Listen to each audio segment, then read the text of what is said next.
রাত তখন প্রায় 11টা। মেঘলা আকাশ আর হালকা বৃষ্টি। ছোট্ট স্টেশনের একপাশে দাঁড়িয়ে আছে সাবিনা।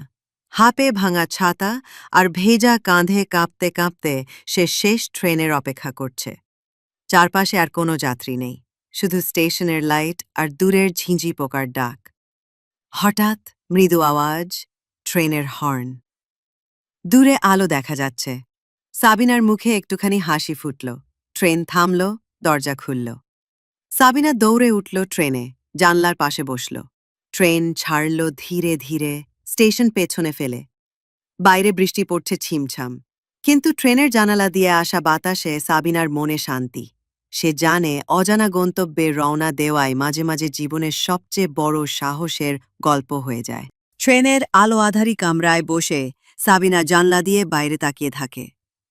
বৃষ্টির ফোঁটা কাচে পড়ে এক অদ্ভুত সঙ্গীত তৈরি করছে। হঠাৎ পাশের আসনে বসা বৃদ্ধ লোকটি তার দিকে ঘুরে হাসলেন, চোখে এক রহস্যময় দীপ্তি। এ ট্রেন কেবল সাহসীদের নিয়ে চলে, বৃদ্ধ ফিসফিস করে বললেন। সাবিনা কিছুই বোঝে না। ট্রেনের গতি বাড়তে থাকে, স্টেশন, সিগন্যাল সব পেছনে মিলিয়ে যাচ্ছে অদ্ভুত এক কুয়াশায়। কিছুক্ষণ পর ট্রেনের আলো নিভে এলো। সাবিনা চারপাশে তাকিয়ে অস্থির বোধ করতে শুরু করল। ট্রেন যেন কুয়াশার ভেতর অদৃশ্য এক পথে ঢুকে পড়েছে। হঠাৎই ট্রেন থেমে গেল এক অচেনা স্টেশনে, যেখানে কোনো নামফলক নেই, কেবল ম্লান লাল আলো জ্বলছে। দরজা খুলল। সাবিনা ধীরে পা বাড়াল। চারদিকে এক অদ্ভুত নিস্তব্ধতা, বাতাসে কাঁচা মাটির গন্ধ। স্টেশনের এক প্রান্তে দেখা গেল একটি বোর্ড, সেখানে লেখা, স্বপ্নের গন্তব্য, শুধু যারা অতীতকে পেছনে ফেলতে চায়। সাবিনা গভীর শ্বাস নিল। বুঝে গেল, জীবন নতুন শুরু পেতে চাইলে তাকে ভয় পেরিয়ে এগোতে হবে। শেষ ট্রেনই তার নতুন জীবনের শুরু। স্টেশনের ম্লান আলোয় সাবিনা এগিয়ে গেল। পেছনে শেষ ট্রেনটা ধীরে ধীরে অদৃশ্য হয়ে গেল কুয়াশার ভেতর। তার মনে হল ফিরে যাওয়ার কোনো পথ আর নেই। অচেনা স্টেশন চত্বরের একপাশে জীর্ণ কাঠের বেঞ্চে বসে থাকা একজন নারী সাবিনার দিকে হাত বাড়ালেন। তুমিও এসেছ? ধীর কণ্ঠে জিজ্ঞেস করলেন তিনি। কোথায়? এটা এমন এক জায়গা যেখানে মানুষ তাদের ভয়কে পেছনে ফেলে নতুন গল্প লিখতে আসে, সেই নারী বললেন। কিন্তু সবাই শেষ পর্যন্ত সাহস করে না। স্টেশনের এক কোণে ছোট্ট দরজা দেখা গেল। দরজার ওপারে হালকা সোনালি আলো ফুটছে। সাবিনার পা অজান্তেই দরজার দিকে এগিয়ে গেল। ধীরে ধীরে দরজা খুলে গেল। ভেতরে এক সুন্দর বাগান, বাতাসে ফুলের গন্ধ আর পাখির মিষ্টি ডাক।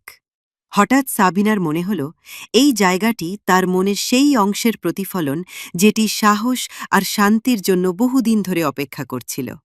পুরনো ভয়, কষ্ট আর দুঃখপূর্বক স্মৃতি যেন বাগানের বাতাসে মিশে হাওয়া হয়ে গেল। সাবিনা বুঝল, শেষ ট্রেন তাকে তার নতুন জীবন শুরু করার ঠিক সেই জায়গায় এনে দিয়েছে যেখানে অতীত নেই, আছে শুধু নতুন সম্ভাবনা।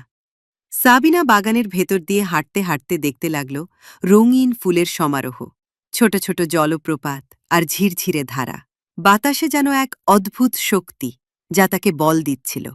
হঠাৎই সে দেখতে পেল এক টিলার ওপরে ছোট্ট কুটির, যার জানালা দিয়ে উষ্ণ আলো বেরোচ্ছে। কুটিরের দরজায় নক করতেই এক বৃদ্ধা দরজা খুললেন। তার মুখে মমতার হাসি।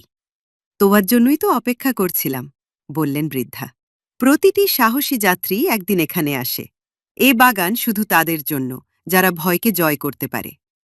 সাবিনা জানল, এই জায়গাটি শুধু তার একার নয়, অনেকেই এখানে আসে জীবনের নতুন পথ খুঁজতে। বৃদ্ধা সাবিনাকে কুটিরের ভেতরে নিয়ে গেলেন। সেখানে দেয়ালে ছিল বিভিন্ন মানুষের ছবি, যারা একদিন শেষ ট্রেন ধরে এসেছে আর নতুন জীবন পেয়েছে। গল্পের পরের অংশ শুনতে চাইলে কমেন্ট করো। পার্ট 2।